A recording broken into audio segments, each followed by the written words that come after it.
नमस्कार साथियों,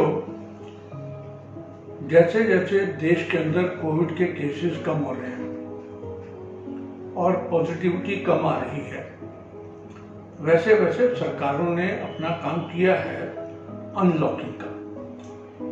उन्होंने मार्केट्स खोल दी, रेस्टोरेंट्स और होटल्स खोल दिए, अधिकतर स्टेट्स में तो जिम आदि भी खुल गए और लोग कहीं ना कहीं इकट्ठे भी हो रहे हैं, चाहे मार्केट के लिए, बिजनेस के लिए या एक टूरिज्म के लिए।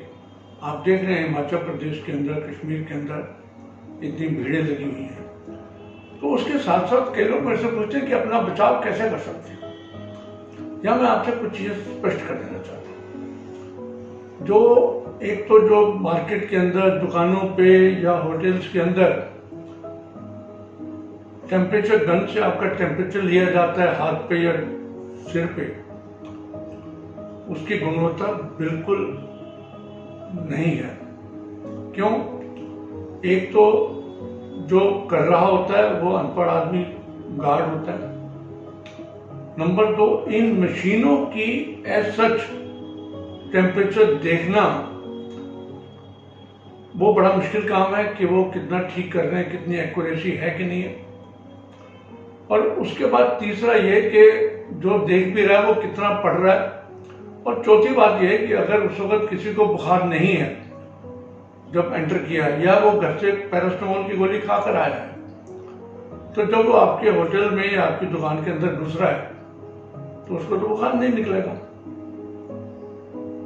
और जहां पर कुछ, जैसे उत्तराखंड सरकार है और कई ऐसी सरकारें जिन्होंने आरटीपीसीआर पॉजिटिव या नेगेटिव की रिपोर्ट साथ लाने को बोला है। आरटीपीसीआर की कितनी गुणवत्ता है आपको सबको पता है, हम हमेशा बात करते हैं। रैपिड एंटीजन की गुणवत्ता तो 35 से 40% है, आरटीपीसीआर की 65-70% है। तो वो जितना गैप है टेस्टिंग के अंदर भी, आप उसको कैसे निकालोगे, कैसे सॉल्व करोगे? तो ये सब जितनी भी सरकार ने एक मापदंड बना रखे हैं, उनकी अपनी लिमिटेशंस हैं। तो मेरी हमेशा लोगों से बात रही है, जैसे कि डेल्टा प्लस वेरिएंट देश के अंदर बहुत ज्यादा प्रचलन हो चुका है। ये वायरस अधिकतर लोगों में, अब जो नए पेशेंट आ रहे हैं उसमें आ रहा है। कई जो वायरोलॉजी लैब्स हैं जो जीनोम स्टडीज कर रही हैं, उन्होंने पाया कि अधिकतर लोगों के अंदर, अच्छे खासे लोगों के अंदर ये डेल्टा और डेल्टा प्लस वेरिएंट मिल रहा है। तो इससे बचाव फिर कैसे किया जाए? आप होटल में जा रहे हैं तब आपकी कोई पॉजिटिव या नेगेटिव की गारंटी नहीं, आरटीपीसीआर करा रहे हैं तब नहीं है, लेकिन काम धंधा है, लोगों ने जाना भी है। तो मैं मानता हूं पहली बात कि मार्केट में तभी जाएं जब बिल्कुल आपका गुजारा ना हो रहा हो।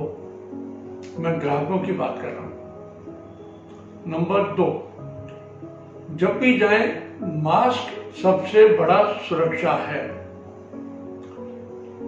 हमेशा से हम बात करते रहे कि मास्क पहनना चाहिए, और आज तो लोग कहते हैं कि डबल मास्क पहनना चाहिए, जिससे कि बिल्कुल वायरस के आपके नाक या गले के अंदर घुसने की बिल्कुल 0 चांसेस रहे।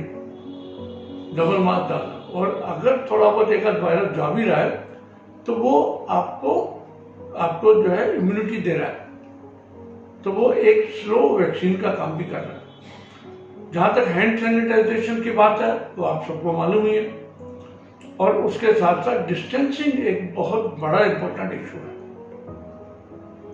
अगर आप 2 गज की दूरी बनाकर रखते हो तो बहुत कम चांसेस हैं कि आपको इन्फेक्शन फैले। नंबर 2, अगर आप ओपन स्पेस के अंदर कोई फंक्शन के अंदर जा रहे हैं तब भी कम चांस है कि आपको इन्फेक्शन फैले, क्योंकि डेल्टा वायरस की अभी रिसर्च चल रही है और किसी को नहीं मालूम कि ये डेल्टा वायरस कैसे बिहेव कर रहा है और कितना करेगा। और उसके अंदर सबसे बड़ी जो एक बात आती है वैक्सीनेशन की, कि वैक्सीनेशन कितनी कारगर है डेल्टा और डेल्टा प्लस के अंदर। विभिन्न कंपनियों ने जो वैक्सीन बना रही है, चाहे भारत बायोटेक है या सीरम है या स्पुतनिक है, इवन जो विदेशों के अंदर वैक्सीन चल रही है, मॉडर्न की या फाइजर की, उन्होंने भी कोशिश करी है रिसर्च करने की। सब कह तो रही हैं कि काफी अच्छे हद तक डेल्टा वेरिएंट के लिए ये कोविड वैक्सीन जितने भी हैं ये कारगर हैं, लेकिन समय बताएगा। और उसके बाद ये जितना इसकी जो बचाव है, जो हम पिछली वीडियो में बात भी कर चुके हैं कि शुरू में इसका नहीं पता लगता, 2-3 दिन के बाद इसमें जरूरी नहीं है कि डेल्टा वाला जो नया जो बीमारी होगी, जो कोविड फैलेगा, उसके अंदर कितना गला खराब होगा, इसके अंदर कितना बुखार होगा, अभी कुछ नहीं पता। अभी सारी की सारी चीज जो है खुली पड़ी है। और मैं हमेशा से कहता रहा हूँ कि कोविड का वायरस बड़ा एक नटखट नोटोरियस वायरस है, जो रोज अपना रूप बदल रहा है, रोज अपनी एक्टिविटी बदल रहा है। और ये डेल्टा वायरस जो पाया गया है ये ज्यादा विजिलेंट है, ये ज्यादा एग्रेसिव है, ये ज्यादा अटैक करता है, ज्यादा लोगों को मारने के लिए तैयार बैठा है। तो इसलिए ये अब सारी की सारी विश्व के अंदर WHO ने भी ये कहना शुरू किया कि सबसे बड़ा बचाव आज भी मास्क है। अगर आप डबल मास्क डालकर बाहर जा रहे हैं तो चांसेस कम हैं कि आपको इन्फेक्शन फैले, लेकिन उसके साथ साथ आपको कोविड का इंजेक्शन भी लगवाना है। और इंजेक्शन कोई गारंटी नहीं है कि आपको उसके बाद कोविड नहीं होगा। इंजेक्शन के बाद भी आपकी सुरक्षा का कवच जो है उसको ढीला नहीं करना। ये नहीं है कि आपने इंजेक्शन लगवा लिया तो आप जो मर्जी करते रहो, मस्ती करो, सैर सपाटा करो, डिस्टेंसिंग मत करो, हाथ मत धो, ये नहीं हो सकता। तो इसलिए आज की इस वीडियो के अंदर केवल यही बताना चाहता हूं कि डेल्टा वेरिएंट बड़ा खतरनाक है, अपना ध्यान रखें। और जितनी ये जो टेम्परेचर गन्स हैं या टेस्टिंग है, ये तो एक हमारे पास हथियार हैं जांच के, लेकिन सबसे बड़ा हथियार हमारे पास अपना सुरक्षा कवच है। इसको अपनाना पड़ेगा और तभी हम अपने आप को सेफ रखेंगे। इन्हीं शब्दों के साथ आज मैं वीडियो समाप्त कर रहा हूं और आपको आग्रह कर रहा हूं कि इसको ज़्यादा से ज़्यादा शेयर करें, लाइक करें, सब्सक्राइब करें, ताकि ये ज्ञान ज़्यादा से ज़्यादा लोगों तक फैले। बहुत बहुत धन्यवाद। नमस्कार।